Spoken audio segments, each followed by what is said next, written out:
from the three women who were standing by the door, oh, they were demanding. They wanted the best seats in the house. They wanted their food first, so it was hot. They criticized the waiter. They criticized the father who ran this organization. They filled that room with a boisterous clatter. All of us took a real dislike to them. And usually we come out and met other people, but we didn't. We just left. The next morning, usually the alarm is a beautiful sound of birds. You know, when you wake up to that, well, this wasn't it. It was an ear-crushing, repetitive banging, banging, banging on metal. Oh, we got up quickly, we dressed, we got our packs, we had breakfast, and we headed out to the foyer, which is where we were required to leave our boots. Well, when we got there, the boots were all piled up like a big pyramid. I got there and I looked for my boots. I couldn't find them. So I thought, I looked again, looked deep. My boots weren't there.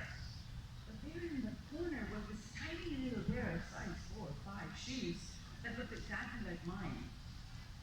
Oh, I thought I was cooked. I thought I'm screwed.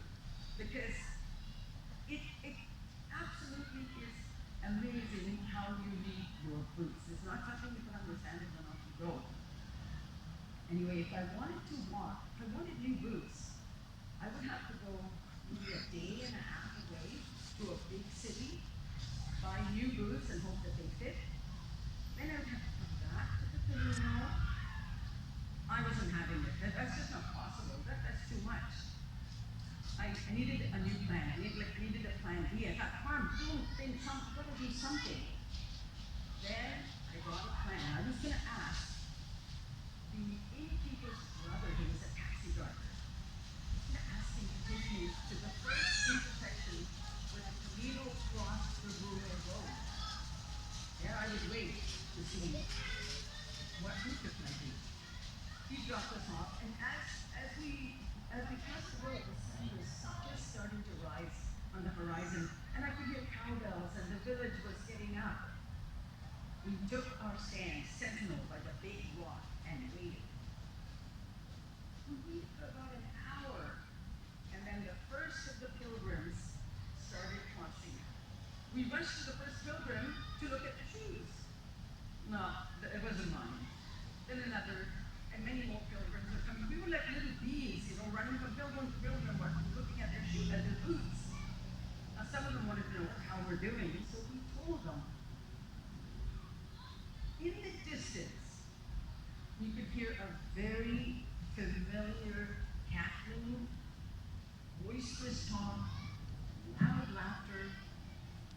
Richard suspected it was the 3 women from the dining room.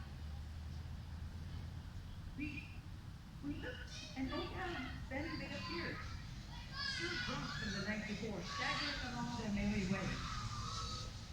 They crossed the road, and Richard, Martine, and myself gathered up our horses. We stood shoulder to shoulder, and we advanced like a military group. Well, they stopped. And right there, the smallest of the women, with the tiniest feet and the same boots that I had.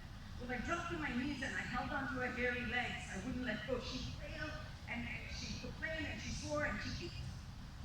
I put my head deeper into her thigh and held on, really consolidating my grip. Her friends tried to help her, but I kept unseating boots. Fuck you, it's my land. Take over this place. Spiritual warfare.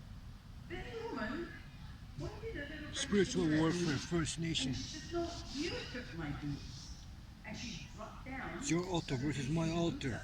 And my altar is going to be a sinkhole. First Nation headquarters. Sinkhole. This is my land, guy. First Nation. Sixth Nation. Whatever your name is. My land, guy. I don't know what she's talking about. She said, oh, this land belongs to First Nation. Not a true thing. Proof it to you guys, you versus me. And it's gonna be the headquarters. The police station is gonna go down sinkhole, B. Got a yourself sinkhole maliciously there, towards me gang. and your husband had to join A in. sinkhole in the And you police started station using her in headquarters. both languages. Prove it It to you, was gang. it, Gotta it prove was it a to you. scene to be It's my land, experienced. gang. Anyway, I